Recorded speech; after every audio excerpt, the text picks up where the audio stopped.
y'all for hanging on. We appreciate it. But anyway, what were we? Okay, introductions. Tequila, Tiffany, both Daniels. And we had Squared Advising, which was a business advising company earlier on this year, last year. That was a little bit heavier or more than what we really wanted to do, or how we really wanted to show up and serve. We really are just like business geeks and nerds with it, and we would like to talk about it, discuss the little nuances in it, break those things down like strategy and just the high level things that need to go on behind the scenes to really keep you going, and also to scale you in a way where when you do get the attention you're looking for, or the publicity or whatever, that you're thinking ahead of time and you can handle those things as they come in, or your structure is set up in a way where you're not collapsing or imploding when those things come in, and you can keep going. You're buffering now, and hopefully you can still hear me though. Can you? Yeah, I hear you. So just to add a little bit to what Tequila said, so we did start Squared Advising late 2021. We did it all of 2022. We had some great clients. We were able to help some people in their businesses. And one of the things about entrepreneurship, it takes a toll on you, especially when you're trying to run another business like Tequila was doing. She has a salon, a very successful salon in Memphis. Shout out to the Row. And on my side, I work in corporate America. And so trying to do those two things in parallel with our business really took a toll on us. We got really tired, burned out real fast. Also, we're not coming just half baked around here. Tequila is a University of Memphis alum. Shout out to the Tigers. I am a CBU alum, Christian Brothers University alum. Shout out to the Bucks. We are Memphis natives. We love our city. I am living in Atlanta right now, but I still rep the hometown, Memphis, Tennessee, all day long. And so we're just really happy and excited to get started on this podcast and to bring to you guys what we wanted to give to our clients, which was kind of business perspectives, both from the entrepreneur side and the corporate side, and just give you little tips, tricks, things that you can do to make your business better and really navigate these waters, because we are in troubled times. You guys see what's going on with the economy. You see what's going on with the world. Not only that, but we are focused on the Black community. We are focused on bringing that wealth and that good stuff to the Black community that we just don't always get access to. And so that's kind of our mission behind this podcast, is to not only inform, but empower. And so to that, I will go into today's topic, which is civil unrest. And I will let Tequila kind of give us a little level set on what it is we're going to be talking about. But it's a really interesting topic, an interesting dynamic, and I'm super excited to dig in. So, Tequila. With that, the civil unrest, like, of course, starting with like what we're going to talk about, what can you start out, what would be the first thing? And unfortunately, with what's going on today, I mean, it's kind of like in your face, and you have to, especially in our community, the Black community, when things like this happen, and unfortunately we see it of ourselves more than anybody else most of the time, or the people in our community, someone who looks like us being brutalized or unfairly treated, or what, it's magnified in our community, whether that's intentional, we're not even here for that, whatever. But, and we have to put on this face and go back out into the world and go to work, deal with your family, deal with your friends, deal with your community, or anything else you do. You have to put that face on, and you have to continue on as though you just didn't witness or see what's going on, and as though you're not hearing the things they're said or what's going on. So unfortunately, it's something that we have to talk about in being Black corporate America, and also just being entrepreneurs in this country right now, wearing the color with your skin color. So unfortunately, that's what we have to talk about, and it came up, and it was an obvious thing, like how do you keep navigating the news? How do you keep navigating when you see all these things and constantly, and you have to get up, take care of your family, and go to work? So what we want to talk about, not really getting into the nuances of the case or anything like that, or the cases, but more so how does corporate America respond, and how does that affect the people who work there, who look like the community or the people on the TV who constantly getting, reflected into our faces. And how, as entrepreneurs, do you continue to work with your clients, especially if you have clientele of other races who may not be, from the same walks of life, political standings, or different belief backgrounds as you are. So how do you keep going, and how do you navigate through that? So that's where today's topic came from, and we thought it would be kind of riveting just to take that another approach to that, because of course, if you want to know about how you can protest or how you can donate and the details of different cases, you can go and find that. But we want to talk about how these things affect corporate America, entrepreneurship, and how can you combat it and navigate through it. Right.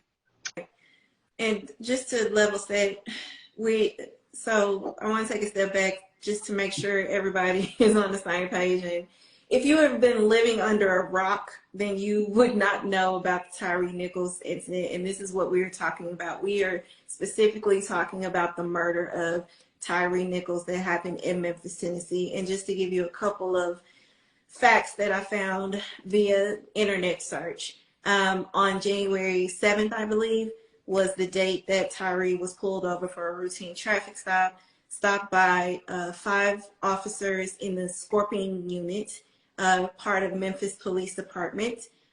These officers were caught on video, and there is hours and hours of footage, but essentially this man was assaulted and beaten to death. It was caught on camera.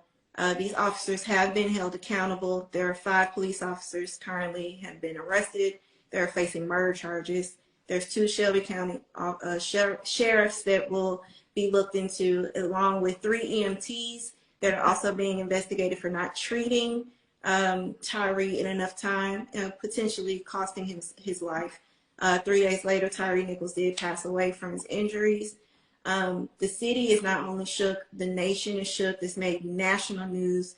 This was national headlines, CNN, New York Times, New York Post. If you, again, you have to have been living under a rock to not know what the hell is going on in the country. And I think what's been interesting is there have been different reactions I've seen at the corporate level. Go ahead. No, what have you seen? So it's kind of weird, and I know we kind of talked about this a little offline, but the first thing is, corporate America hasn't been, they really didn't get into an activist space, or I don't want to say activist, a space where they actually started articulating that they had an issue with what happens in this country to people of color. I feel until George Floyd, and I agree with you on that point.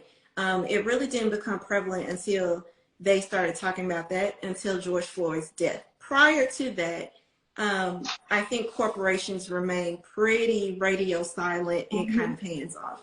It was more of a not wanting to pick a side thing, yes. Coming from like a money standpoint. I'm not even talking about like a racial thing, but when you're a big corporation, it's always about the bottom line. Period. Point blank. They don't care what's happening. Does it affect the dollar? At the end of the day, and it was always like, let's just be quiet about it. We're going to be neutral, no sides will be taken. We're just going to act like it doesn't exist, and we're going to put on this sale and get the people out and shopping. Yeah. And you still had to come to work and clock in for these people. But when George Floyd happened, everybody was at home. Mm-hmm. We wasn't at work. People were worried about their livelihoods, how that's going to look, trying to navigate this new life of figuring out how they're going to make money, honestly. And when that happened, you had to say something. You couldn't be silent anymore. It wasn't okay to be silent anymore.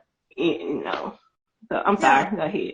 No, you bring up some good points. I think a lot of times it is about the bottom line, and when you work in corporations, and I think there's a really interesting, complex dynamic that people don't want to talk about, and it is the fact that this country, we all know this country is rooted in racism.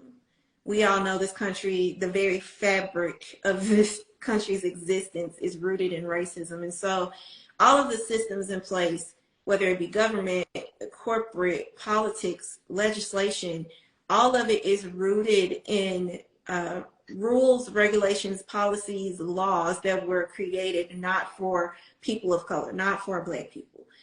In that mix are the creations of the very corporations that you work for.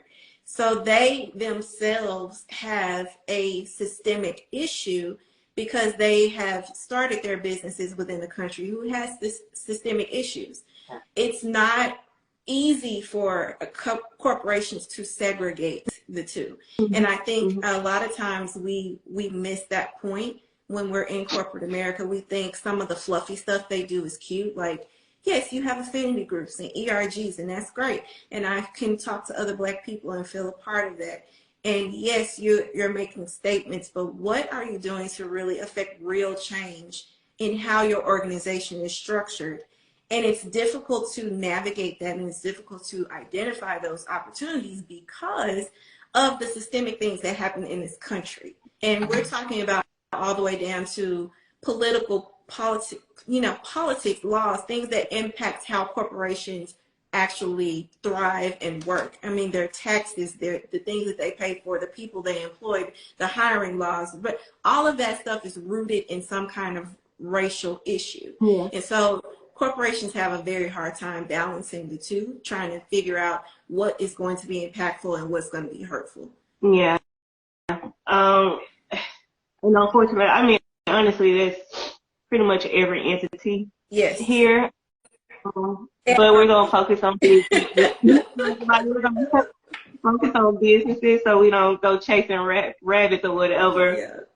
But before George Floyd, like, I've been entrepreneur full time for, this will be my 7th year, I think. 7th or 8th, I can't remember. Don't give me the line. But before that, I was in corporate America, but it was also in a law enforcement realm. Mm-hmm. So when you saw, I told you that I can't remember who the first person I remember seeing broadcast getting murdered on television, or, having this discussion of civil unrest and police brutality on TV. We know it's been happening. It's happened for years.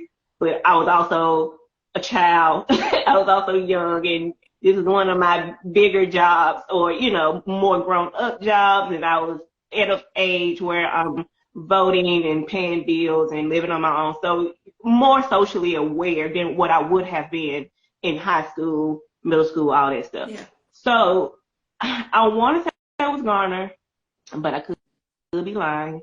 But I want to say it was that.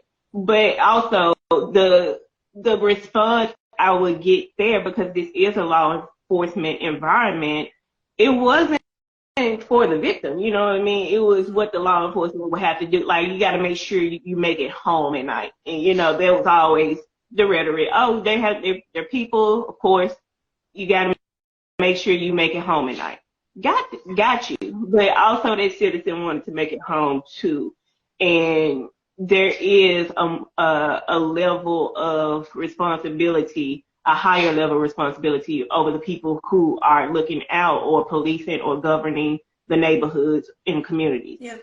That's not going to go away. That's never going to go away. You know, yes, your mission is to make it home always and forever. Yes, you are trained to, I mean, you have training and the civilian doesn't. And if someone is afraid or whatever, they're going to react a certain way, or they feel like they can't trust the people who are in charge to govern, they're going to react a certain way. That's just normal behavior, biochemistry, you know, fight or flight. That's normal. Yeah. So the response there was, of course, different. And even though you feel how you feel being, I mean, like I'm a Black American, I'm a Black woman, I feel how I'm going to feel. I have different experiences from the people who are around me, which will be, even though we had more Black people working there than any other station or whatever in the state, it still was going to be more heavily occupied by Caucasians or other people. So they feel away and I feel away. So, and I think it wasn't really addressed because it's like, I don't think they could, like you say, they really couldn't segregate the two. Yeah. Like, you know what I mean? Like, so I don't feel like it was really addressed there. And if it was kind of like mulled over. Like, yes, this is a shame, blase, blase. But at the end of the day, you got to make sure you make it home. Yeah. It was kind of like half. It's like, what is this? You know, so being Black there, you really don't feel seen like that. You really don't. It's like, because they're not looking at it like that. You know what I mean? It's interesting. It's looked at like, I don't know. It's kind of weird. It's a weird environment. It's just like, yes, it's a shame. Yes, we wish it didn't happen, but it kind of had to, or it is what it is. It kind of happens, and they just move on, and you go to the next call, the next job, the next whatever. Yeah. And it's not really addressed or talked about much. Yeah.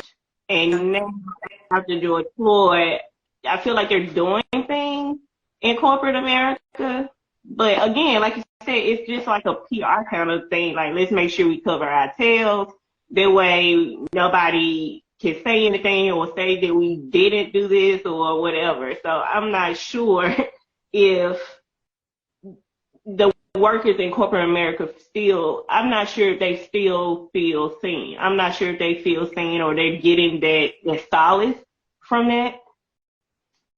So it's kind of weird. And what I've seen happen is initially, I think around Eric Garner time, and I believe that around that time is also when the Black Lives Matter movement got a lot of uplift and steam and really started to proceed forward. So I did start seeing more things being done. But today, I think what I see the most is everyone leveraging those employee resource groups, or affinity groups is what they like to call them.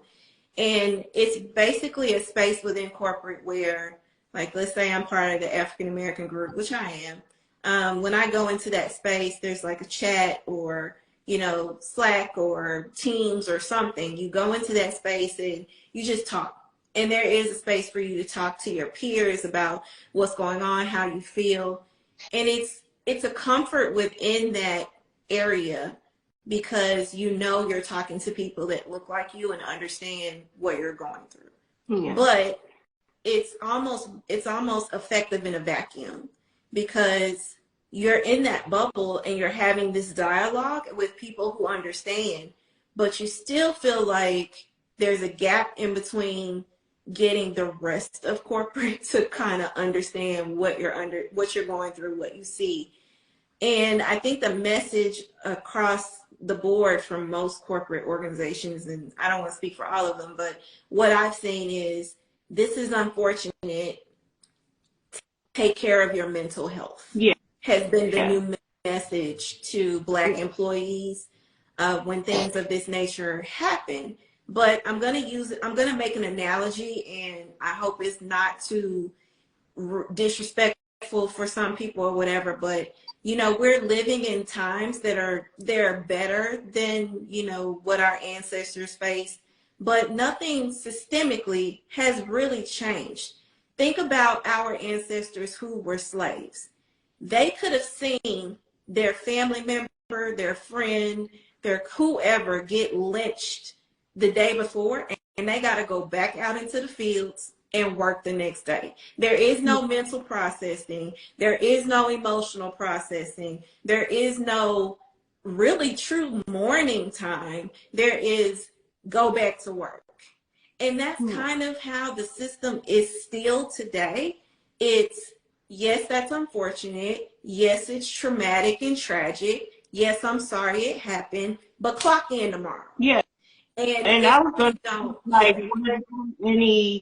are they, because I know Nike put something in place where you can, for mental stability, like I think you can take a week or something like that. I'm not sure about the whole, details of the programs, but I do know they did put in place some resources to help you. So it's not like, okay, check in on your mental health or whatever. They're giving you things, resources, because again, you can tell people to do a ton of things, but without the resources, you're just shouting in the wind. So yeah. I know people are giving, some companies are giving those resources. Have you seen anything in your company or companies around? Okay. Definitely, yeah. There's mental health resources. There's mental health time off now, which was not a norm before in corporate America. And it depends on what company you work for. Some companies give you separate mental health time away from that's not included in your sick time.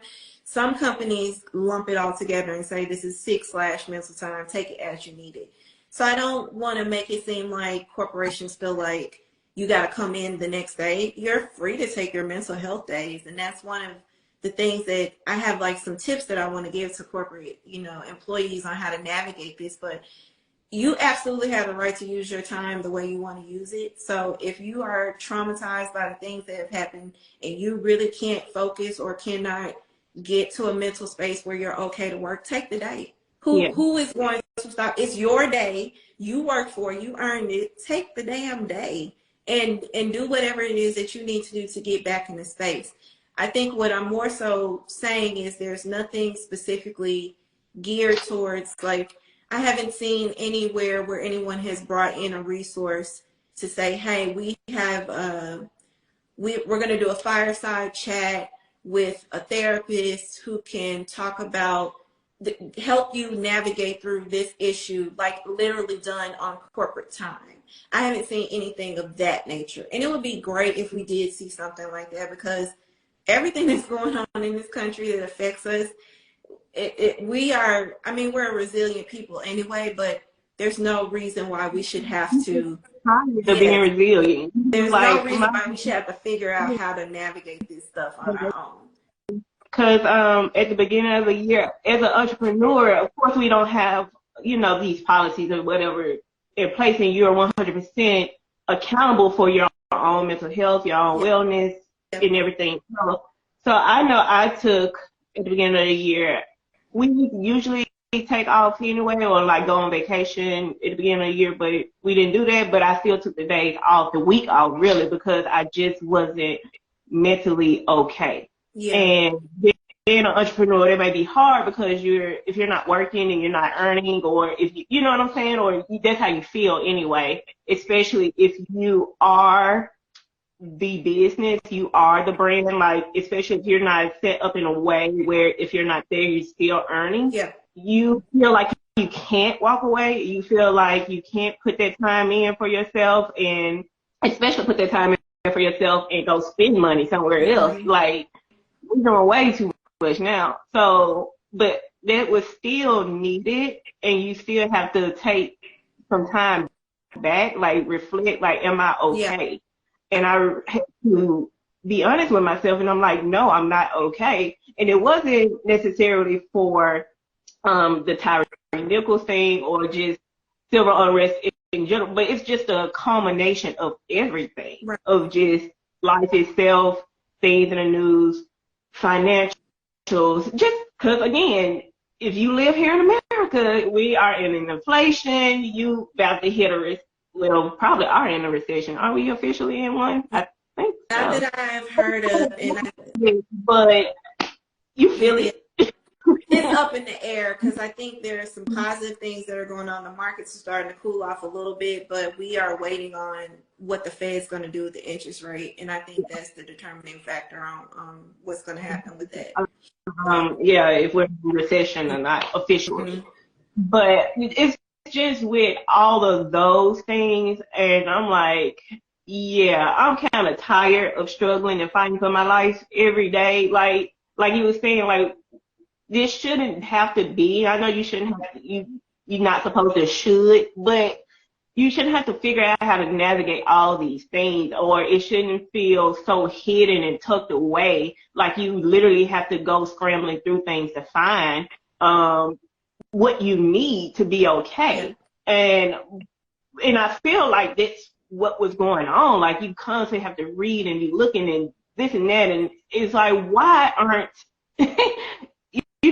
so many people are dealing and struggling with these things. Why is it easier to find? Yes, it does seem to feel like we're in a recession. And someone also said they have their hospital put in some policies for mental health, and they have a masseuse. Is that right? A massage therapist on site. Oh, okay. That ain't bad. That ain't bad at all. But I had to take those days away because I just could not hold it together. And you have to be responsible enough. And it also, even with corporate, like you said, you are more than welcome to use your days, but nobody is gonna send out an email and be like, take y'all day off because XYZ has happened and y'all might need a day of mourning or reflection or just anything. Because I think I saw the other day, and I hate to give like posts out or whatever, or studies out without knowing the actual study name and whatever, but it was saying that Black Americans may suffer from a PTSD from seeing those videos and stuff like that, because it's more of a communal response. Yes. Like you empathetically put yourself in this situation or someone you know in this situation naturally. Yep. And so you may struggle with seeing those things more so than anybody else. So you bring up a good point here, because African Americans in this country have PTSD, period. Yeah. It's not just Tyree Nichols. It is everything. It is period. It is the treatment of Black people in this country. It is growing up in Memphis and still seeing the KKK march to this day. Like, y'all, we are traumatized. Why is this still a thing? Why is this still around? It's still a thing. We're talking about reparations. I'm like, that's a part that should be in the package. Like therapy, it should be in the package when we're talking about these things, because honestly, you need it. I'm not saying that we all are. Of course, we're not a monolith, and of course, we all have different experiences, and we may have some of our experiences are more negative than other people's experiences. Black people think all different types of ways. We're not all on the same page when it comes to certain social issues and injustices and stuff like that. We're not saying that, but a lot of us have had a shared experience just from growing up with the color of your skin in America. Yeah. And that's the truth. Yeah. And we can't get around that. And a lot of us need to find a space or someone to talk to and get those things or those feelings off of your chest and out of your mind, so you can have like some type of clarity about your life and what you do. So on that topic, let me ask you. You run a salon, and in our culture, salons are a lot like a therapy space for us to go and just talk about whatever. And so I'm wondering, how have you been able to navigate the conversations with your clients, and how have you dealt with that emotionally? Because you're having that conversation in that space. I mean, y'all are like bartenders. Like, y'all listen to everybody's problems. I'm gonna tell you every stylist, bartender. We gonna need y'all to see professional, real help. It's only so much we can do. We here for the hairs. We here to pour the drinks. We here for that type of stuff. But I did take psychology in school too. That's part of my degree, so that does help me with compartmentalizing things. And I've always been good with compartmentalizing stuff. But also, I have topics that I don't touch, and well, not that I don't touch. We can talk about it, but I'm gonna be the director of that conversation. I'm gonna be the captain of that conversation ship. If I feel as though it's going too far, because we have, even though I'm in a 2-person salon, it's me and one other person and their client, we're not gonna talk about something or go too far where it's gonna disturb the next people over or make them feel away. Also, because you never know, you have to respect not only your environment but the people in it as well.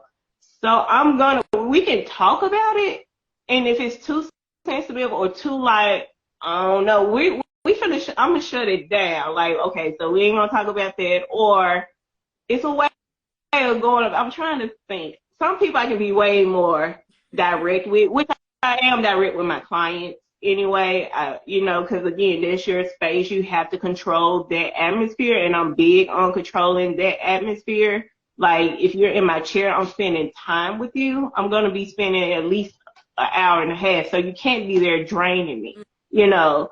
So we can talk as long as we're being respectful. We can talk about it, and if it's too much, if I feel like it is getting too much for me, I will say I don't want to continue on. I don't want to talk about this no more. Like, and I would just say, it's draining me. I can't talk about it no more. And I would just switch the subject and we'll talk about something else. Yeah. So you got boundaries there. You have to put those boundaries out there to protect yourself, because if you don't, people will take. And I don't, unless they're just naturally not takers or naturally just reserved or givers, most people will just take from you. They're going to take what you give all the time. Yep. You can't trust someone to look out for your well-being like that, or your mental like that, because they don't know your limits, and you have to say something about that. So if we're talking, like, I didn't watch the video. That's one of my tips. Or any video for that matter, because I can't wrap my head around setting my clock to tune in into something like that. I can't wrap my head around people doing another person like that. I just can't wrap my head around that. So I'm not finna go watch it. So if you did watch it, I will keep up with like the details of case, and as the stuff unfolds or whatever, I will keep up with that, because you want to stay, abreast of what's going on. You don't want to just be out here just taking, hearsay or whatever. So I feel like, well versed enough to have a conversation with you about it. Mm-hmm. But I did make sure I didn't watch that video, and I haven't seen any still shot. I don't follow those things, you know what I mean, that's gonna make it pop up. So when those clients do come in, we can talk about it as long as it's factual based. Yeah. We can talk about it. I don't want to really go into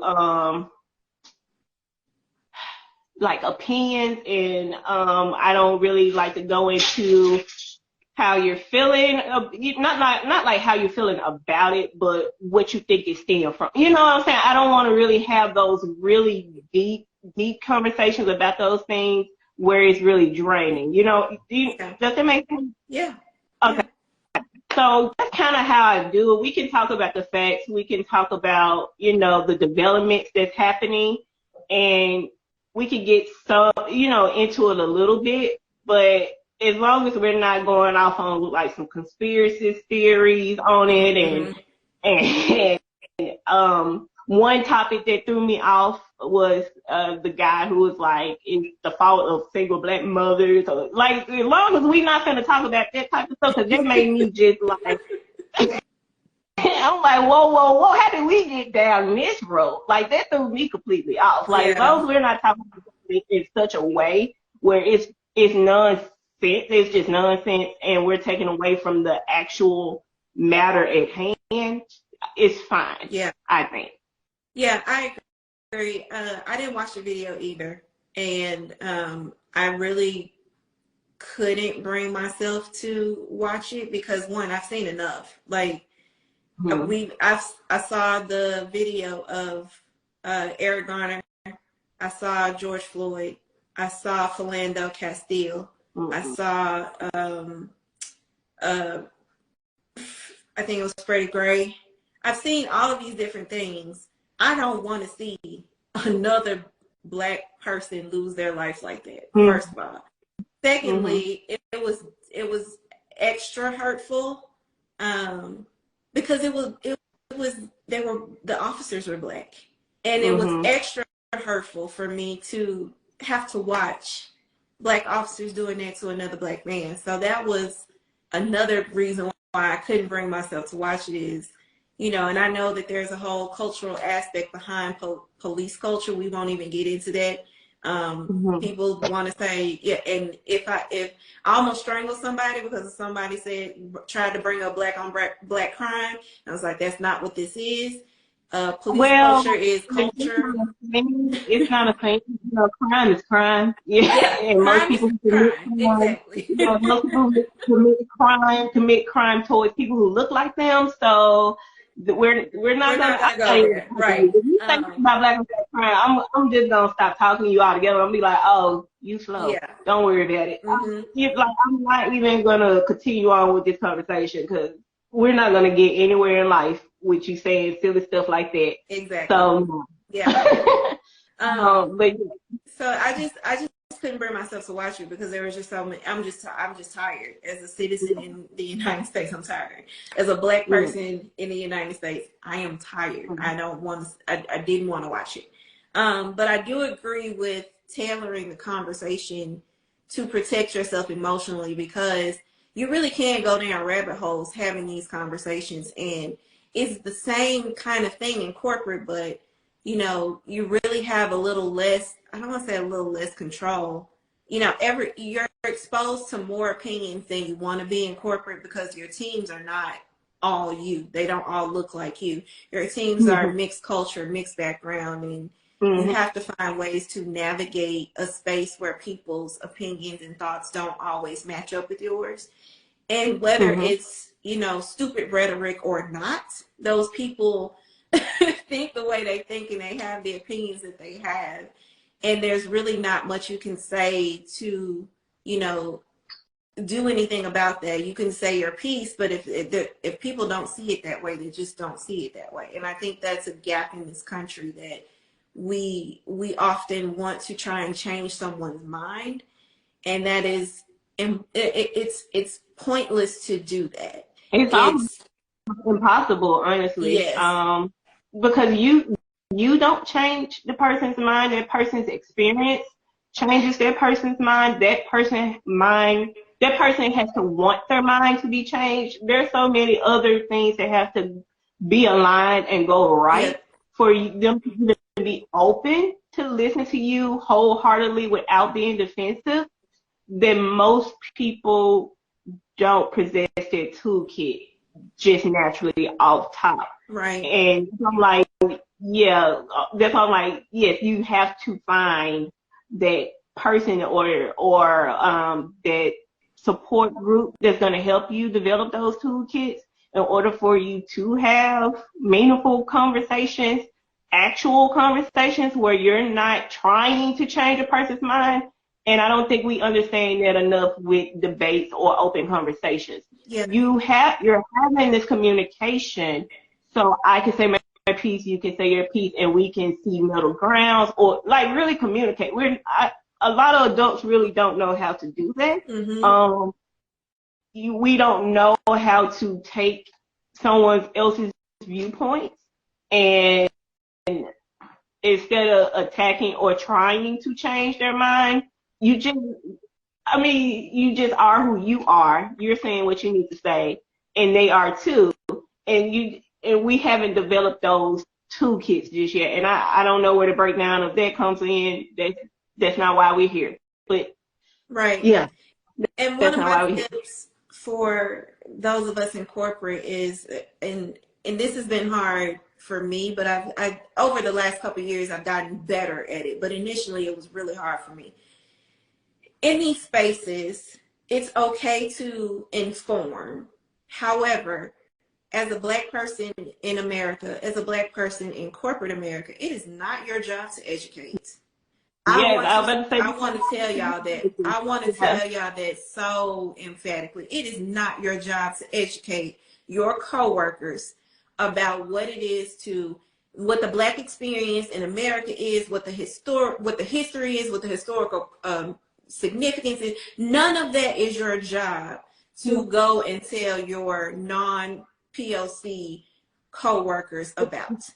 It's amazing people who out there who do the work for you. There's there's books, there's seminars, there's workshops. If these people wanted, they could go and learn. They can go get.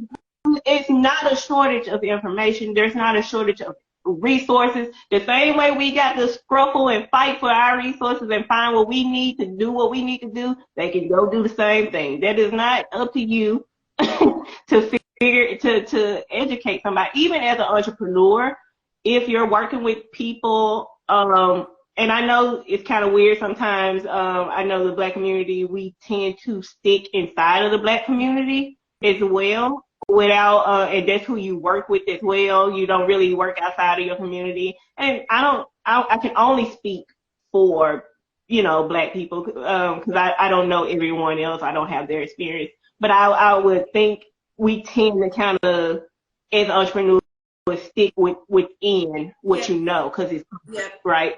Mm-hmm. But if you are working with non-POC clientele, the same thing. That's not your job. Like, you can have conversations as long as those conversations are respectable and open, and you're actually communicating with someone who is not trying to be defensive or argue the case, but more so just having that open dialogue, like, I see you, you see me, then fine. But if they're coming off defensive, like, well, you tell me this or this, no. You ain't got to do any of those things. None of those things have to happen. That's not up to you. And as an entrepreneur, I have also learned that you have to let things go, or let clients go or whatever. Like, some people honestly don't serve you. Oh, yes. And the money isn't worth it all the time. Mm-hmm. All the time. It ain't worth you being in a state of rage. It's not worth you being in a state of anguish, anxiety. It's just not worth you being in that state. But we finna go ahead and close it out with some tips, because I think we're coming up on our hour mark, which this was supposed to be 30 minutes, y'all. But anyway. This is good content, y'all. This is good. Good topic. I know what I've done to combat it is, you said earlier, navigate those conversations. I curated my feed. So what I see on social media, I follow the things I'm interested in within my industry, and comedy and stuff that makes me laugh, like, or educational things. I meditate, because you just have to find, a space and a time to calm down and release those things out of you. Meditation, prayer, and then finding something to do that you're passionate about. Mm-hmm. So when the weight of the world is just too much, you have that escape for your creativity, or those positive things to put into yourself? What do you do? So, I do all the same stuff for me personally. But in a corporate space, the first thing I said was, I stand on this. I'm gonna repeat it again, y'all. I don't feel obligated to educate anyone about any of this. If they want to know bad enough, there's plenty of resources, books on white fragility, books on white privilege, books on historical impacts of slavery, books on how to navigate the space of, how this country set. There are plenty of articles, books, everything that they can read. So I do not feel obligated to educate anyone on this. I will be happy to inform, but I'm not educating. The second thing that I really had to work on was giving myself space to feel what I felt. Yeah. A lot of times we are in this autopilot mode of, yes, this is going on. Yes, this is happening, but this is my livelihood and I got to clock in, or this is my livelihood and I got to work, or I got to perform. That's bullshit. I love my job and I like the folks that I work with, but I got to take care of me. And at the end of the day, I'm going to tell y'all something y'all don't want to hear it, but a corporate seat can be filled. Absolutely. So if you not absolutely like filled. So at any point in time when a corporation decides that your seat needs to be refilled, they gonna replace you. Like there is no protection around you to keep your spot. You know what I'm saying? So take care of you, because corporations gonna take care of themselves. So you need to take care of yourself too. Like you have to take care of yourself in entrepreneurship, because yes, I'm a stylist or a salon owner. If I were to get sick, die, or maimed or something, guess what? They're gonna find someone else. It might not be as easy as a corporation to fill a space, but sooner or later, you're gonna move on and find you something. We're all replaceable. That's just the truth. It's a hard truth.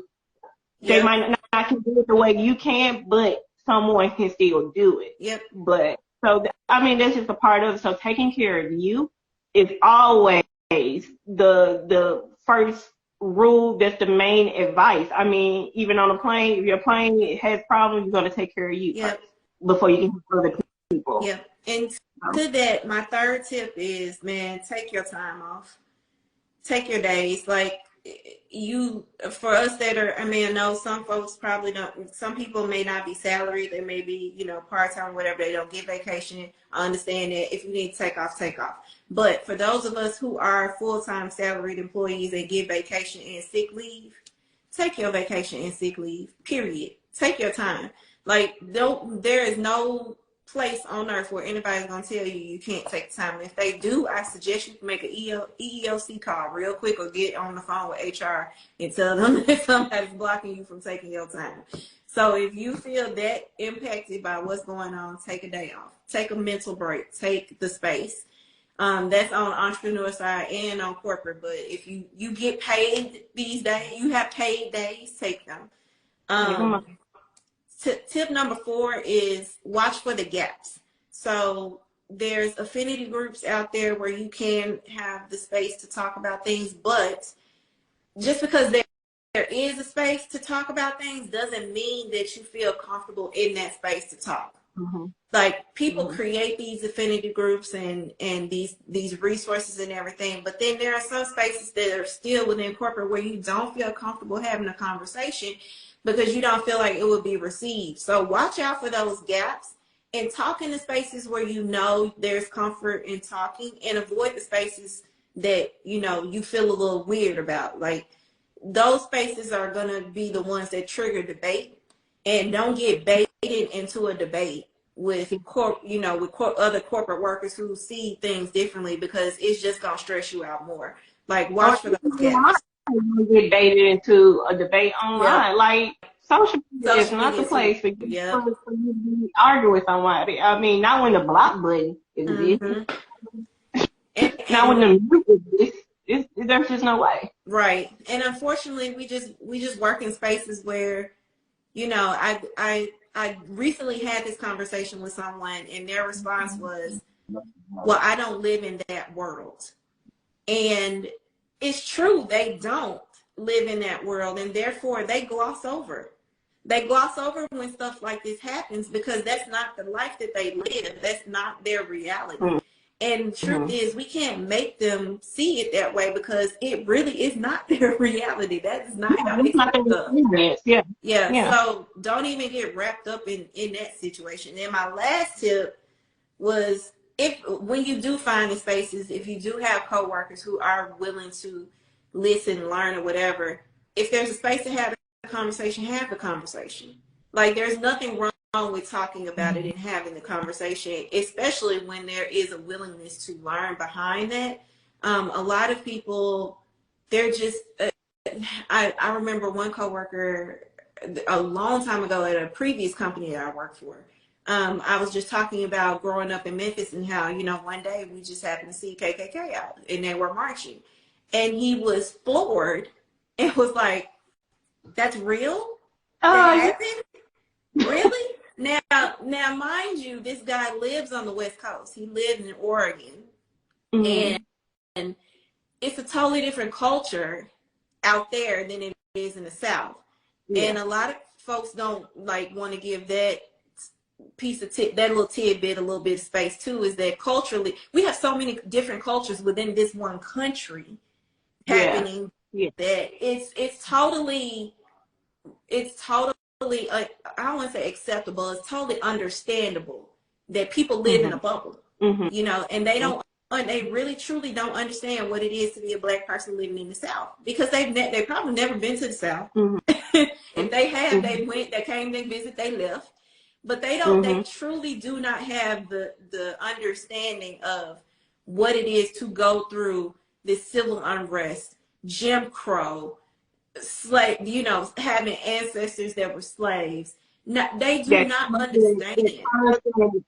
Conversation, basically. I wonder, well, I guess it doesn't matter, but never mind. But they don't understand. Yeah, they just live in their bubble, in their worlds, and when you bring them into your world, it's a culture shock, and they are not ready. And they're like, "Are you serious?" And the first thing, the very first reaction is to deny. Have you noticed that? The very first reaction is to deny, to say, that can't be what happens here in this country. That can't be what happens to Black people. I just can't believe. They don't believe it until they see it. And even then, when they see it, they don't believe it. They justify it away. So when there is space to learn and have a conversation, have the conversation. All right, y'all. Well, I hope y'all, ow, it just hit my hand. I done burnt my arm. I'm going to be in shambles by the end of the day. Just watch. Oh, my It's God. been a rough Sunday. My roughest. Anywho, I hope y'all enjoyed. Hopefully we stayed on topic enough. We don't know. It's the first go around. We'll get better. We'll make some adjustments over time. So hopefully y'all enjoyed it. We'll be back with another topic, of course, and again, it'll be centered around like the inner workings of corporate America and entrepreneurship. So whether or not that is us giving, we got a whole list, y'all, a whole list. Whether that's giving, whether we're talking about how to do your socials or the different cultures within business, like tipping and stuff like that, or adjusting pricing, communications with clients or with upper management, when to let go of clients or a job, something like that. We'll be talking about it, and we'll be back on next Sunday, correct? Yes. Sunday. Next Sunday. We'll be back. At 1 o'clock, hopefully we will not have all the technical issues that we had today. Yep. And we'll be back. So thank y'all for joining us. And we hope y'all learned something or got y'all inspired or talking or something like that. So thank y'all. All right.